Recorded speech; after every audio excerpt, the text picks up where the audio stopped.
Oh my. Was it worth it? Was it worth it? Was it worth it? Oh my gosh. Idiot, you stupid. Why? My phone!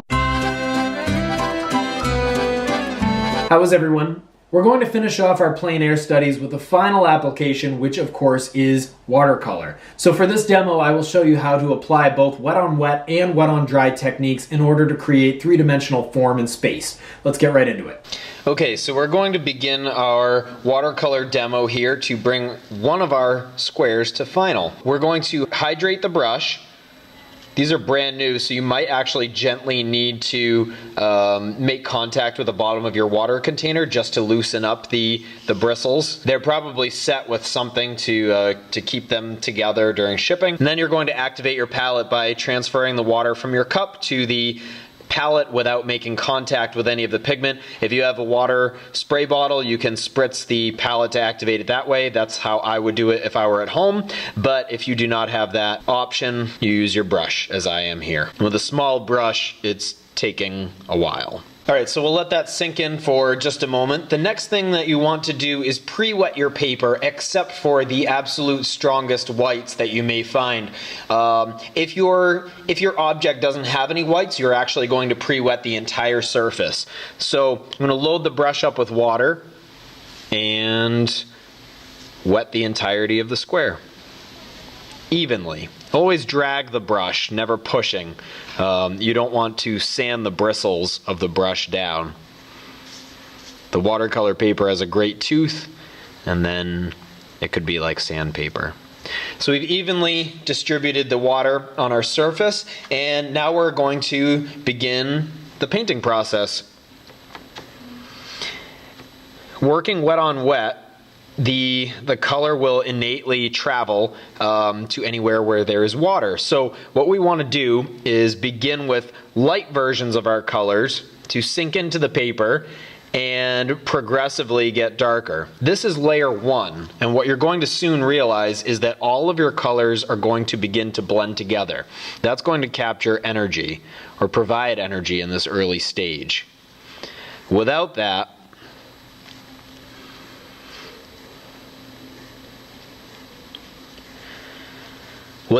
you run the risk of having a stagnant painting. So I'm just treating my background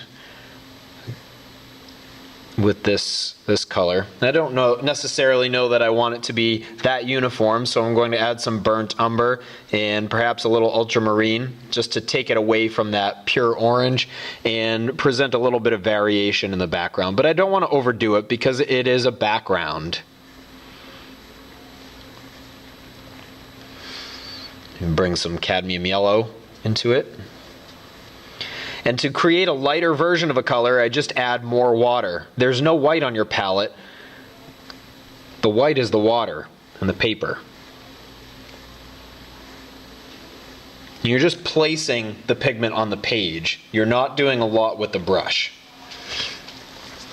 I'm going to rinse my brush and dry just by pulling the brush on the paper towel in between colors so I don't have any contamination.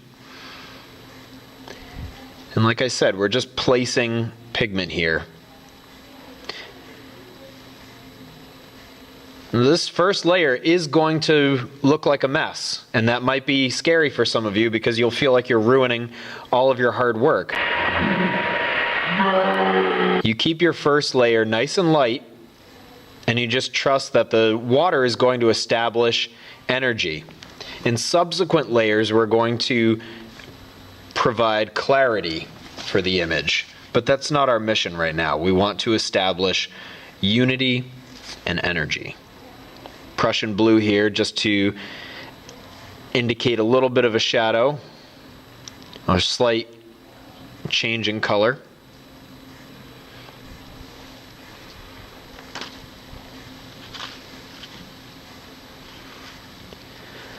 And remember, wherever you pick the brush up, that's where it's going to deposit the highest amount of pigment. So you have to plan accordingly.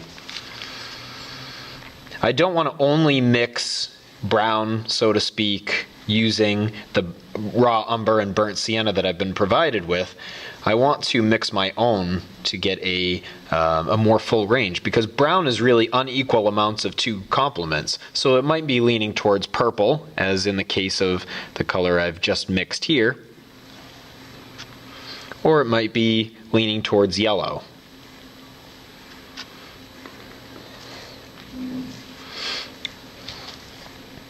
Cadmium yellow pale.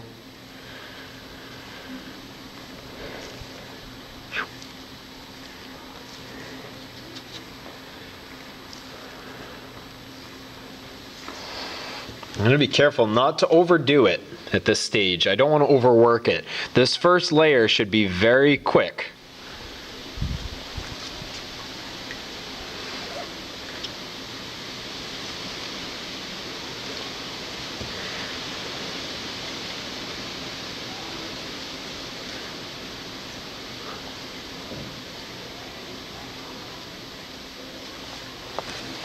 All right, that is actually it for layer one. So now you would dry your brush off on the paper towel, set your brush down flat on the surface, never leaving it in the cup, and we wait for this layer to dry completely. So if you're using your time wisely, perhaps you shift your attention to do work for another class and then return to this painting once it has dried completely. Okay, my painting is dried, so I'm going to proceed with layer 2. And in this layer, I'm going to be establishing some darks and reclaiming some of the clarity and definition which I previously had in the painting but have now lost. Okay, so I have a blue handle on this spigot, but I don't want to only work with blue. So I'm going to begin with ultramarine. Mixing off to the side here, add a little bit of Prussian blue just to increase some of the depth. And then I want to mix a darker version of this color, so I'm going to add a little bit of cadmium red just to darken it. Sending it towards a purple. If I want to increase the amount of blue there, I could dip back into the ultramarine and kind of go back and forth until I find a suitable color. And now what I'm going to do is begin to apply some of the shadows on this spigot so that I can, again, reclaim my definition and form. I'm almost thinking of the brush in terms of a pencil at this stage for this form, because the object that I'm drawing has a little bit of a texture there, trying to indicate the shadow on the underside of the metal. So definitely working in smaller areas than before. I'm also working wet on dry here. So the first layer was wet on wet, and here this time working wet on dry.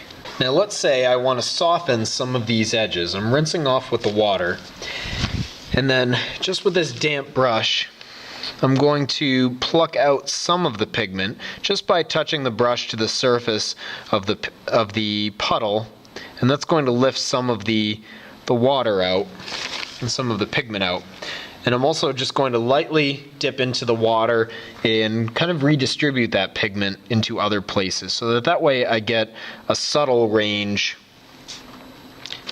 of color and subtle edges as well. So I don't want it to be so bold everywhere.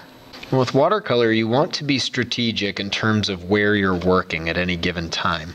So at this stage, when I want to preserve clarity, I'm basically only going to paint in the areas that are surrounded by dry. You know what? I just realized the area that I'm painting is actually negative space, so I'm going to remove that with a dry brush. This is called a thirsty brush. I'm going to pluck that out, roll that pigment away. I'm just making contact with the paper, and I'm just going to drop that into those fields. And I use the word drop, you really are just depositing the pigment. You're not spending too much time like going over it with the brush. What I'm doing now is rolling it to remove some of the pigment, and I can fight this blue off a little bit just by dropping some water to reclaim some of the whites. But that might be an area that I really have to go back and fix later. This is just part of the process. Sometimes you make an error and you correct it. There's only so much I can do in this area now that I've made that mistake, because too much of this area is wet now. And if I continue to work at this handle, I'm going to run the risk of everything bleeding together. And that was all fine for layer 1, but now I want to bring clarity and definition and sculpture, and wet on wet isn't the way to do that. Wet on dry should have crisp edges, and you control your layers a lot more. I'm going to move down to work on the hose connection a little bit, the threading of these. There's too much paint on this, or water on this brush, for the detail that I'm trying to achieve here. I want to capture the threading. Now I've used blue there, but I'm going to try to send that into a bit of a warmer category, but I still want it to be cool.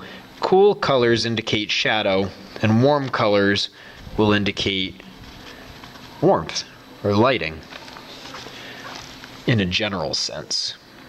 Cool colors tend to recede, and warm colors tend to advance. This shadow actually leans towards green a little bit, so I'm going to use yellow to see if I can... Nope, I'm going to have to mix that. I'm going to try to send this towards green, this shadow. I'm going to place some of it... Oh, that looks good. I placed some of it in the threads that I've established in blue. I just dropped, again, deposited it into a certain location and let the water carry it across. So now the threads here roll from blue into a deep dark green, into a lighter area to blue, to dark, to blue again. You probably can't see it from the zoom on the lens right now on the camera, but that's providing more of a cylindrical lighting. For distribution's sake, I'm also going to try to amplify some of the shadows by using variants of that color as well. But I don't really want to do too much up here at this stage, because I don't want to lose any clarity of form. I'm actually going to try to speed up my drying time by using a hair dryer. For the most part, that's dry. This is a little bit wet still, so I'm just going to avoid that area for now. With my next layer, what I want to do is bridge the gap between the lights that I find in layer 1 and the shadows that I find in layer 2. All the while, in this overlap, the darks will become a little bit darker, but I need to make sure that I don't entirely cover up layer 1, because as soon as I do that, I'll never get it back, and this is as bright as this image will ever be. So I need to take care that I preserve those lights so that in the end I have enough contrast to make this look three-dimensional.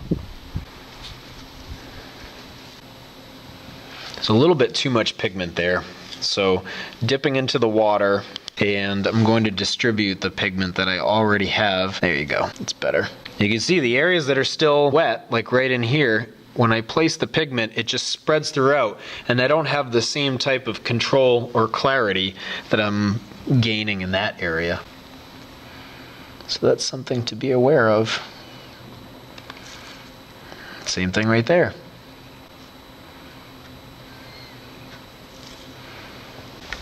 Now this area, I think, has gotten overwhelmed by the pigment, so what I'm actually going to attempt to do is remove some of it. So in order to remove paint, what you would do is you would dry the brush off, and with this dry brush, called a thirsty brush, you're just going to touch it to the surface, wipe onto the paper towel, and repeat. You don't scrub the surface because you don't want to damage the paper or remove any of the lower layers. Or sometimes you do, but in this case, I just want some of the upper pigment to be removed. You don't see me pushing down on the brush so that it bends backwards or anything. I'm only really painting with the bottom half or the bottom third of the brush. So now what I'm doing is I'm going back in with water, and I'm just touching the water to the surface so that that will push back any extraneous pigment. And you can see now by doing that, the highlight has created more of a cylindrical appearance for that form. I'm going to do the same thing up here, but I don't want to overwork. So at this stage, I'll leave that alone, wait for it to dry or use a hair dryer. Going in with even more contrast here.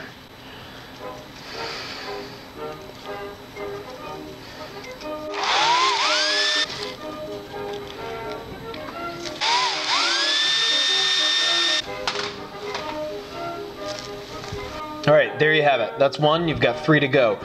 All right, let's recap the brush. Dip into the water first, dry on a paper towel, and make sure you don't snag any bristles. There you go.